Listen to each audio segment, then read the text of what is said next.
2.2 కోట్ల హిందూ జనాభా 1.3 కోట్లకు పడిపోయింది. 7 దశాబ్దాల కాలంలో పెద్ద ఎత్తున మత మార్పిళ్లు జరిగాయి. మతం మారకపోతే నరకం చూపించిన సందర్భాలు ఉన్నాయి. షేక్ హసీనా సర్కార్ కూలిన తర్వాత జరుగుతున్న మారణకాండ గురించైతే ఎంత తక్కువ మాట్లాడుకుంటే అంత మంచిది. బంగ్లాదేశ్లో హిందువులపై దాడులు జరిగిన ప్రతిసారి మోడీ సర్కార్ ప్రశ్నిస్తోంది. కానీ హిందూ వ్యతిరేకి యూనస్ భారత విజ్ఞప్తులను లెక్క చేయడం లేదు. పైగా భారత్లో మైనారిటీల అణిచివేత జరుగుతోందని కారుకూతలు కూస్తోంది. ముర్షిదాబాద్ అల్లర్లపైన కన్నింగ్ కామెంట్లు చేసింది. దీనికి మోడీ సర్కార్ సైతం అదే స్థాయిలో బదులిచ్చింది. కానీ ఇలా ఎంతకాలం? ఏం చేస్తే యూనస్ సర్కార్ దారికొస్తుంది? టాప్ స్టోరీలో చూద్దాం.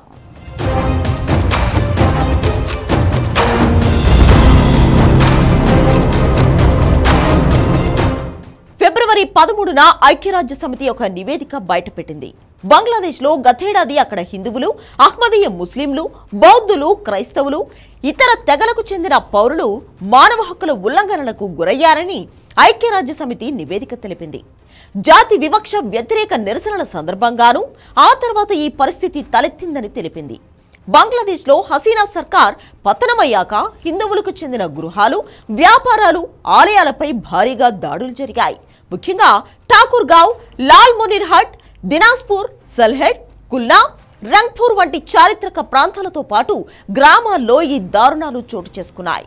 అవామీ లీగ్ మద్దతుదారుల లక్ష్యంగా ఈ విధ్వంసం జరిగిందని the office of the high commissioner for human rights fact finding నివేదిక తెలిపింది. మత ఘర్షణలకు భయపడి పలు గ్రామాలకు చెందిన సుమారు 4000 మంది హిందువులు భారత్ సరిహద్దు వద్ద ఆశ్రయం పొందారని తెలిపింది. మైనార్టీలపై ఇన్ని దురాఘాతాలకి పాల్పడుతున్న ఒక దేశానికి ప్రపంచంలో అతిపెద్ద ప్రజాస్వామ్య దేశాన్ని ప్రశ్నించే అర్హత ఉందా? సిగ్గు ఎగ్గు లేని యూరస్ ప్రభుత్వం ఆ పని చేసింది.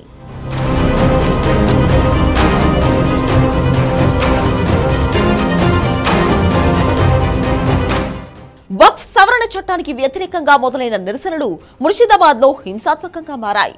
ఆ హింసలో 2 హిందువులు దారుణ హత్యకు గురయ్యారు.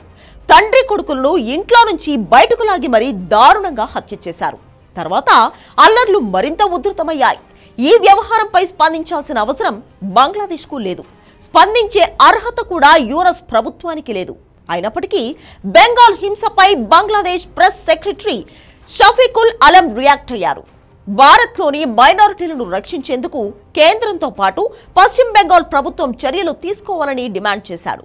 నిజానికి బెంగాల్ హింసలో నష్టపోయింది, నలిగిపోయింది మైనారిటీలు కాదు, హిందువులు.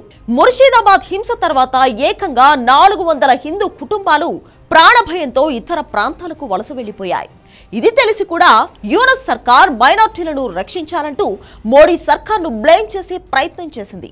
దీనికి భారత్ కూడా అంతే ధీటుగా బదులిచ్చింది.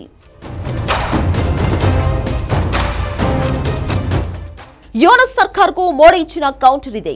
అసంబద్ధమైన వ్యాఖ్యలు చేయడానికి బదులు బంగ్లా తమ దేశంలోని మైనారిటీల హక్కులను కాపాడంపై దృష్టి సారించాలని విదేశాంగ అధికార ప్రతినిధి రణ్ధీర్ జైస్వాల్ హితవు పలికారు. పశ్చిమ బెంగాల్లో జరిగిన ఘటనలకు సంబంధించి బంగ్లా అధికారులు చేసిన వ్యాఖ్యలను ఖండిస్తున్నాం. వారి వ్యాఖ్యలు అర్ధరహితమైనవి.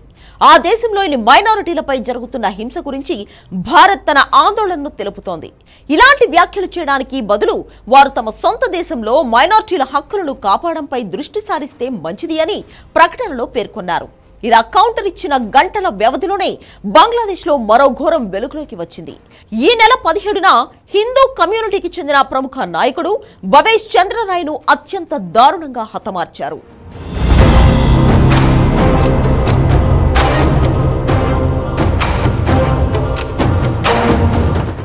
ఉత్తర బంగ్లాదేశ్లోని దినాజ్పూర్కు చెందిన 58 ఏళ్ల భవేష్ చంద్రరాయ్కు ఈ నెల 17న సాయంత్రం ఒక ఫోన్ కాల్ వచ్చింది. తాను ఇంట్లోనే ఉన్నానని భవేష్ అవతలి వ్యక్తికి చెప్పారు. అరగంట తర్వాత 4 వ్యక్తులు ఆయన ఇంటికి వచ్చి బలవంతంగా తీసుకెళ్లినట్లు కుటుంబ సభ్యులు వెల్లడించారు. కుటుంబ సభ్యుల ఫిర్యాదు మేరకు గాలింపు చర్యలు చేపట్టిన పోలీసులకు నరబరి గ్రామంలో భవేష్ కొనవూపిరితో కొట్టుమిట్టాడుతూ కనిపించాడు. వెంటనే ఆయన ఆసుపత్రికి తరలించగా అప్పటికే మృతి చెందాడు. ఈ ఘటనపైన మోడీ సర్కార్ తీవ్రంగా స్పందించింది.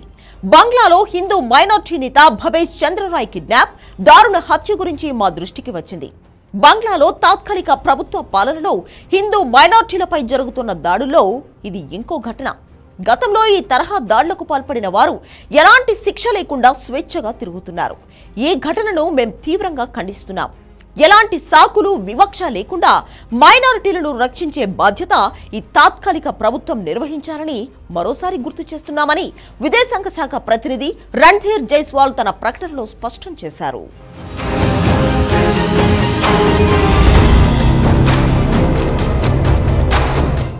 హిందువులపై దాడుల విషయంలో యూరప్ సర్కార్ను నిలదీయడం కొత్తేం కాదు. యూరప్ సర్కార్ లెక్క చేయకపోవడము కొత్త కాదు. మరి ఏం చేస్తే బంగ్లాదేశ్ దారికొస్తుంది? అంతర్జాతీయ సమాజం మద్దతు కూడగట్టి బంగ్లాదేశ్ను దారికి తెచ్చుకోవడం మన ముందున్న మొదటి ఆప్షన్. ఇప్పటికే మోడీ సర్కార్ ఆ దిశగా ప్రయత్నాలు తీవ్రం చేసింది. ఇటీవల ట్రాన్స్షిప్మెంట్ పెనాల్టీ రద్దు చేసి బంగ్లాదేశ్ ఆర్థిక వ్యవస్థకు భారత్ సాయం అవసరం ఏంటో తెలిసేలా చేసింది. అమెరికా వంటి మిత్ర దేశాలను ఢాకాకు దూరం చేస్తోంది. ఇటీవల బంగ్లాదేశ్లో హిందువులపై దాడులను అమెరికా కూడా ప్రశ్నించింది.